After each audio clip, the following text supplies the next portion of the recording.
नमस्कार मैत्रिणींनो, काव्या अँड वेद मुंबईकर या यूट्यूब चॅनलमध्ये आपलं सगळ्यांचं स्वागत आहे.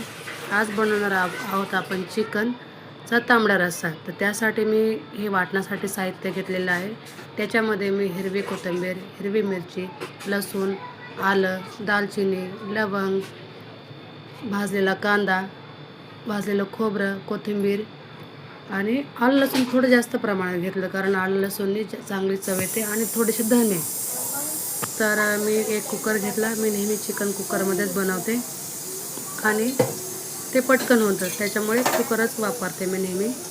तर मी कुकरमध्ये 2-3 पळ्या तेल टाकलेलं आहे, कारण चिकनला तेल आणि मसाला खूप महत्त्वाचा असतो. त्यामध्ये मी तेल गरम झाल्यावरती हिंग टाकलं. हिंगाने पचायला कोणती पण गोष्ट चांगली असते, त्यामुळे भाज्यांमध्ये हिंग वापरत गेलं पाहिजे.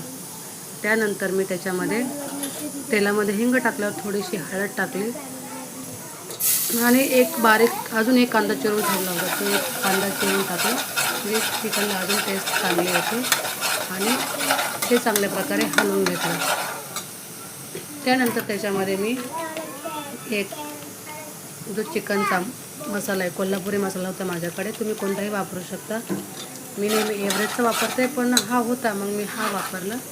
तर कोल्हापूरचा मी चिकनचा मसाला, एव्हरेजचा गरम मसाला, लाल तिखट, घरचा माझा जो मसाला आहे वाटलेला तो मसाला खाण्याचा, थोडीशी धना पावडर, थोडीशी हळद, अशा प्रकारचे सर्व मसाले मी टाकले. थोडंसं मीठ टाकलं आणि ते चांगल्या प्रकारे हलवून घेतलं.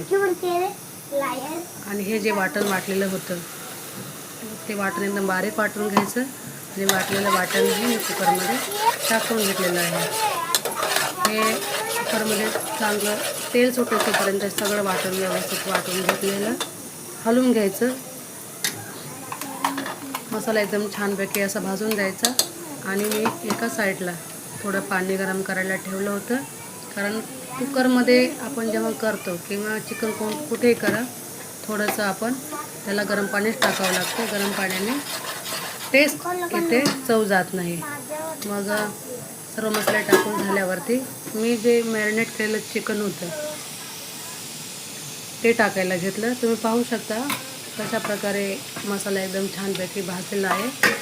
त्यानंतर मी ते चिकन हळद, मीठ आणि लिंबू टाकून ठेवलं होतं अर्धा 1 तास, ते टाकून घेतलं पूर्णपणे. त्याचं पाणी पण त्याचं सुटलेलं, ते पाणी पण टाकून घेतलं. त्यानंतर ते चांगल्या प्रकारे हलवून घेतलं. 4 ते 5 मिनटं उलटं पालटं करून घेतलं, म्हणजे हलवून घेतलं. तुम्ही म्हणशाल उलटं पालटं म्हणजे काय? तर आपण कोणतीही गोष्ट बनवताना एकदम सगळे मसाले व्यवस्थित भाजले पाहिजेत. काही गडबडीत केलं तर ते टेस्ट येत नाही.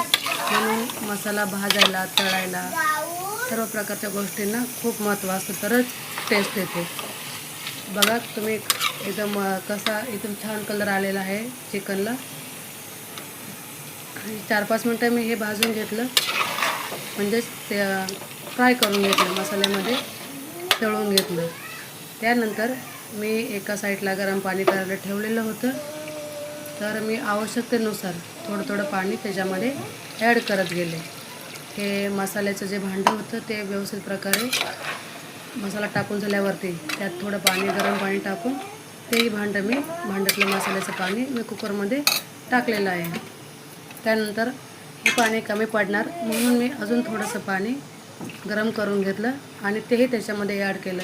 तुम्ही तुमच्या आवडीनुसार तुम्हाला जेवढी कन्सिस्टन्सी पाहिजे असते कोणत्याही भाजीची, तेवढे पाणी ॲड करू शकता. आता कुकरमध्ये कोणतं पण जेवण बनवताना आपण जास्त पाणी टाकायचं नाही, कारण कुकरमधल्या भाज्या पटकन शिजतात. त्यामुळे थोडंसं पाणी टाकायचं, कारण आपण जेवढं पाणी टाकतो ते तेवढंच राहतं. कुकरमध्ये कधी पाणी आटत नाही. जेव्हा आपण कढईमध्ये जेवण करतो तेव्हा आपण पाणी मात्र जास्त टाकायचं असतं. तर मी माझ्या आवश्यकतेनुसार पाणी टाकून घेतलं आणि कुकरचं झाकण बंद करून कुकरला 1 शिट्टी घेतली आणि 5 मिनटं स्लो गॅसवर ठेवलं, कारण मैत्रिणींनो चिकन हे लवकर शिजतं. बघा तुम्ही पाहू शकता किती छान असा कलर माझ्या चिकनच्या रस्स्याला आलेला आहे. एकदम कोल्हापुरी तांबडा मसाला रस्सा असं म्हणायला काही प्रॉब्लेम नाही. तर अशा प्रकारचं झटपट चिकन मी बनवलेलं आहे. त्यानंतर त्याच्यामध्ये मी थोडीशी हिरवी कोथिंबीर फ्रेश टाकली. त्याने अजूनच सुंदर दिसते चिकन. तुम्ही पाहू शकता किती छान असा कलर आलेला आहे. अशा प्रकारे मी संडे स्पेशल आमच्याकडे मार्गशीर्ष महिना सोडला आणि छान प्रकारे असं चिकन बनवलेलं होतं. तुम्हाला माझी रेसिपी आवडली असेल तर तुम्ही लाईक करा आणि शेअर करा.